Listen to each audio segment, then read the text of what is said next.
Hey everyone, it's Deacon Mike. Unsure at the moment what kind of a handle I should have. Should I mimic Stuka Joe, and be like Messerschmitt Mike? No, I was thinking more like Spitfire. I love the Spitfire. Used to make Spitfire models. Anyway, here's just a little unboxing that we'll work on. I just got this. There's probably lots of unboxings of this, so I'm just going to go really quick and give you my oohs and ahs. And this is something like new to me in the sense that I have tactical wargaming in my roots. I'll never forget, first edition of Squad Leader, and boy, my best friend growing up, Chris, and we probably played the Guards counterattack 20, 30 times, and we just were having a blast. When ASL came out, I delved into it a little bit and had the whole shebang of about the 10 modules, but it began, I don't know, in my aging and in real life circumstances, it induced wear and tear on me. So let's classify ASL, definitely advanced, right? So let's give it a 10 complexity rating, gigantic rule book, exception-based rules, and all that. And I've been just kind of messing around a little bit with LocknLoad Tactical, and so far I think I'm going to rate it maybe a 7. What does it say on the back of this brand new giant box? So it says, oh well, they have this right here, complexity, okay. And looks like there's like 9 boxes here. Let's see, 3, 6, no 9, there's 10. Well, they're saying a 6. So, 7 because it's new to me, right? But this is kind of cool. I have Heroes of the Pacific. I have discovered that when I jumped into this, crowdfunding with LocknLoad, that it came with a couple things, right? So it came with Valor of the 13th, which I think this thing needs to have another base game. I saw somebody talking about that online, so I'm gonna go out and start hunting for that one to add to my resources for this. And really, it's just sort of bringing me back to the late 1970s Guards counterattack stuff. And this comes with this also, right? Enemy at the gates, so presumably some Stalingrad scenarios, right? So here's Heroes of the Bitter Harvest, right? And of course, very, very high solitaire playability. I like the colorful counters, the maps, and so on. So we will look at what's inside this guy, which just came to me yesterday. I'm at a funeral to be at this morning, so may that person rest in peace. Right, so throw that away. All right, so look, you got, oh, what is that? Big time, large box, 3 inches maybe, right? And real nice, kind of like a linen finish, right? It's got a gloss on it, but it's sort of a linen finish, pretty nice, okay? But it's a good thick box, nice and thick. Okay, put that there for now. And as people have probably discovered, there's these rule books that have spiral versions, right? And I kind of like that. To me, you know what that's like? That's like, it's like, okay, the old school tactical, having a bound rule book. Then think of a 3-ring binder, advanced squad leader, and this guy's sort of sitting in between those, right? It's kind of cool. So here's the companion book, okay? So you can see very nice large print, good for old eyes like mine. I'm 61. So now you know how long I've been playing tactical war games. What would be my tactical war games that are in the experience base? Nothing too deeply delved into, kind of lighter play of things, but the tactical stuff I've got now that might be, you could think of it as World War II. as the core, but it spreads to other time periods. So I do like line of battle stuff from MMP, and so I have to take Washington.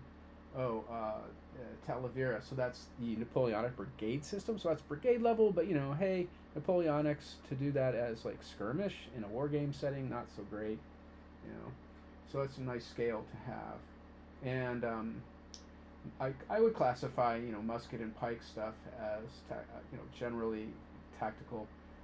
I actually lost a bunch of musket and pike in a fire, so I'm going to try to rebuild, and I've got the dual pack, so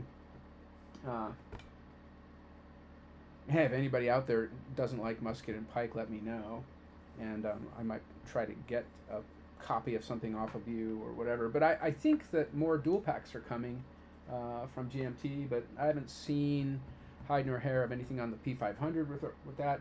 GMT, right, notoriously, basically GMT needs to replicate itself and turn into two companies. Same GMT, but two operations running, I think would be great. So, what else? There's a time. Oh, time to pause here. Hold on, time to pause. How do I pause this? You can tell how savvy I am. This will be clipped, attached, whatever. A new video going. I don't know how to use QuickTime very well, so now I get to learn. We're talking about tactical games. Definitely have had fun with old school tactical. I dived in and actually discovered the second edition of Volume 1, so I grabbed that one and was able to sell off the first edition pretty easily. So that was nice. And I have 65 from LocknLoad. There's a new game coming, which is something about, 85? Something about Afghanistan, maybe? I know I'm in one of those crowdfunding programs, I think, for something like that. So I've thought of more like I like modern tactical. I mess around a lot with Squad Leader, I think, the most, and so this thing has some like DNA that's Squad Leader like, right? So that's one reason why it attracted to me, and a lot of people say it's a little bit easier to pull off. So I actually use Mac, and I discovered LocknLoad Tactical Digital is available in Mac version, so I've been playing that first release. I think maybe that's a beta. I don't know, but I guess more stuff's coming. Yep, I can tell you there's more stuff coming here, battle packs and so on. And I've enjoyed that. So I thought, wow, this looks like a pretty fun system. And look, you got a solo assistant in there. That's pretty cool. Although I tend to do double-handed, right? Just go back and forth. So there's the battle assistant in this book. Okay. And various other stuff. Let's just double check, since the companion book now is upside down to you, but not to me.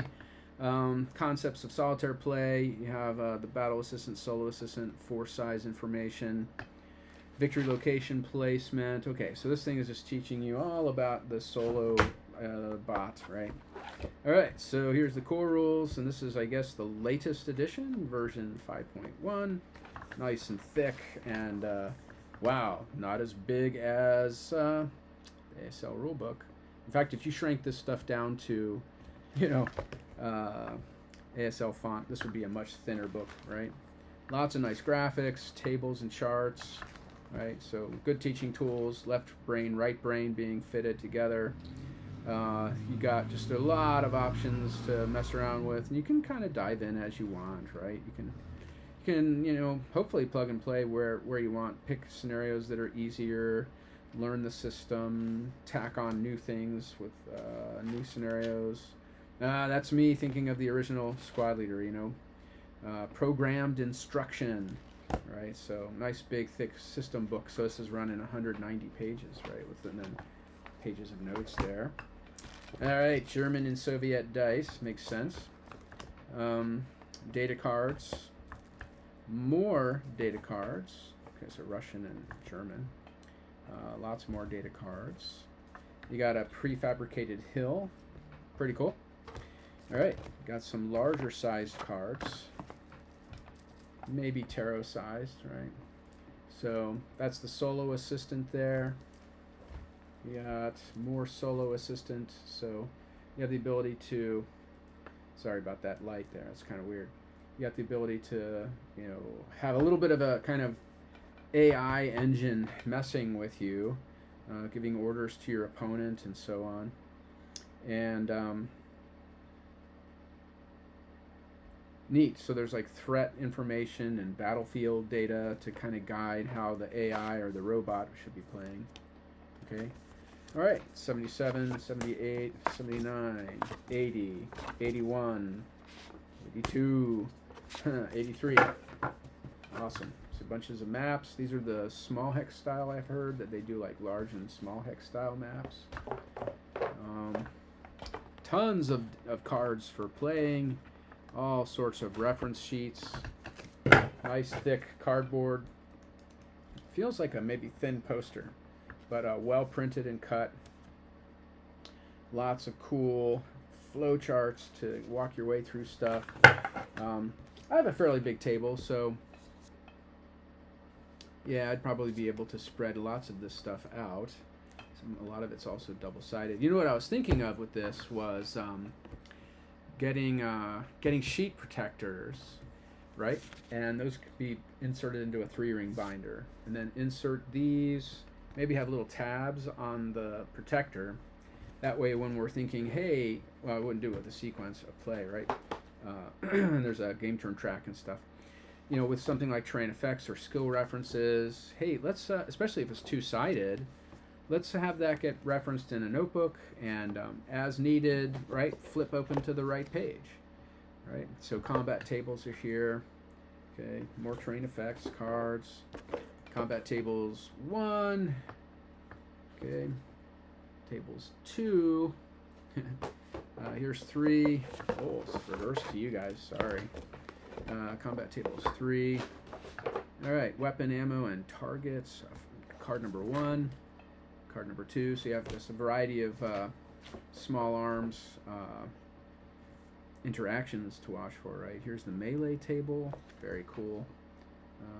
Offboard artillery summary. Nice. Then lots of references. 2 of those, front and back. Point costs, I guess, right, for DIY kinds of things, right? So that's always fun. Get your opponent together and yeah, just throw together a nice, maybe a scenario. Also, just generate a campaign if you want, right? Or follow along with stuff you're listening to. I listen to Tick History, T-I-K History. Check out his channel. It's pretty cool. And should I be Spitfire Mike? I don't know. That'd be pretty fun. Anyway, call me Deacon Mike for now. I'm a deacon in my church. And my job is prayer and teaching, supporting our priests, right, removing obstacles for people trying to grow in their spiritual life, right? Here's a bunch of solo assistant cards. Oof, lots of those. That might be, call it the solo notebook, right? Okay. And of course, very cool in a bag. I'm not going to take them out because we know that they're cut so well that they're going to fall out. So you have these pre-cut counters, right? Very nice graphics, overheads on the tanks. Here's T-34s, M42s, and so on. Nice depictions of anti-tank guns. And you have infantry counters, right? So what's cool is they just pop right out of this cardboard. So it's been die cut to give you pre-rounding, which I think is very cool. I do round corners, but you know what I've decided these days? I like to go out and shop around and think about, you know, let's say I'm going to get a new game. I'm going to check to see if it's been clipped. And I think I prefer it if somebody has clipped the counters. I might even pay a premium for that. I don't know. And then what have we got here? We got, larger versions, very cool, of the same maps, right? Geomorphic maps. Looks like quite a lot of fun. And do note that this game is pretty heavy, and the the stuff in this game, it definitely jam packs into into the game. Let's put these cards in this game. They are to the brim, shall we say. This one looks like it's got turned a little bit, right like that. Let's do that. I'll put him over here. Let's do this. Put him down there. Put our dice. That's next to it over there.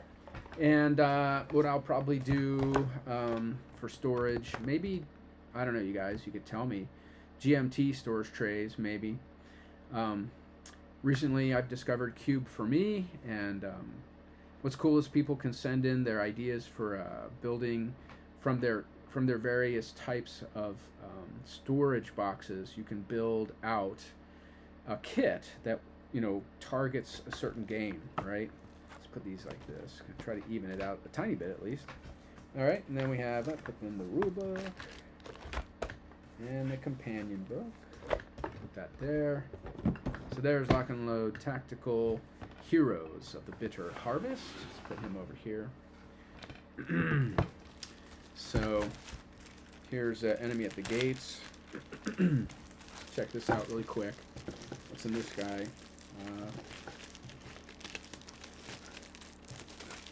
Can I get the Ziploc off? Yes. Okay. So, put you over there. All right, little module rules and scenarios. Okay, so August 1942. Clear the German plan of reaching the Baku oil fields as part of the grand plan of Case Blue. The 1942 German summer offensive was unreachable. Right, so we're in Case Blue. Enemy at the Gates expands. Heroes of Bitter Harvest. Fluid impulse-based turns. Gives you the basics of the game system, right? Oh, this has some cool specific rules. Severe rubble. Snipers are allowed to reposition. 4 new maps and a counter sheet. Okay, so 4 maps and a counter sheet. And, of course, look. Nice maps. Cool. Okay. 91, 92, 93. Okay. And as expected, stuff has popped out, right? So, can I succeed? It's got large maps too, which is awesome. I wonder if I can succeed without losing counters. Let's get this back into its zip, and I'll get those stored a little later. I might even prioritize that to create a nice, you know, hey, these are Enemy at the Gates expansion counters. Get that in a particular tray, or part of a tray. Enemy at the Gates. Okay, so here's the Valor of the 13th. And I believe this is the particular expansion module that like requires you to have something else besides Heroes of the Bitter Harvest, right? So let's take a look at this guy. Yeah. So, so this. Oh yeah, Heroes of the Motherland, right? So I got to go out and find that one. Like I said, I'm just getting into this. I have Heroes of the Pacific. I actually prioritized that one because my dad was a Pacific Theater veteran, and if I find a Pacific Theater game, I tend to go after it. You know, I have Empire of the Sun and Pacific War. So strategy, grand strategy stuff. Although Pacific War is really just scenarios and campaigns, right? Operations and so on. Are there enough Pac Theater games? Maybe some of the D-Day at series games I have been on my radar, but I've heard that maybe one of them fell flat for people, so I'm not sure which one that is. I have to try to do research and distinguish that. So yeah, here we go. We got again more nice maps. This looks like a big map here. Let's see. Yeah, nice outward folding map. All right, and advanced vehicle combat. And yes, we're popped out of this are some. So underneath this is some maps. Again, let's preserve this before I lose anything. And what we'll do, really quick, I'll double check something inside the Valor of the 13th. So Gives you some Soviet forces info, printed data map 87, scenario and solo setups. You have left hook holding the shoulder. Let's see, 1, 2, 3, 4, 5, 6, 7, 8, 9, 10. Looks like 10 scenarios, 2 called monster scenarios. Must be on the large fold-out map, right? Again, I'm just trying to show you stuff. I don't know much about the system other than noodling around a tiny bit in LocknLoad Tactical, the digital, and then pushing around some Heroes of the Pacific, but not much, because somebody suggested to me, make sure to get Heroes of the Bitter Harvest, because it would have the latest version of the rules, right? So pretty cool. That's the new thing that has come in. I'm sure many people are getting this now and are all fired up about it, so that's pretty awesome. And yeah, if you have questions, or if you can give me pointers, and yeah, I'll go to Board Game Geek, of course, and generate some pages of errata if I need to. But this particular box is supposed to have the latest version of the rules, so that's awesome. All right, thanks for listening, everybody, and we're done.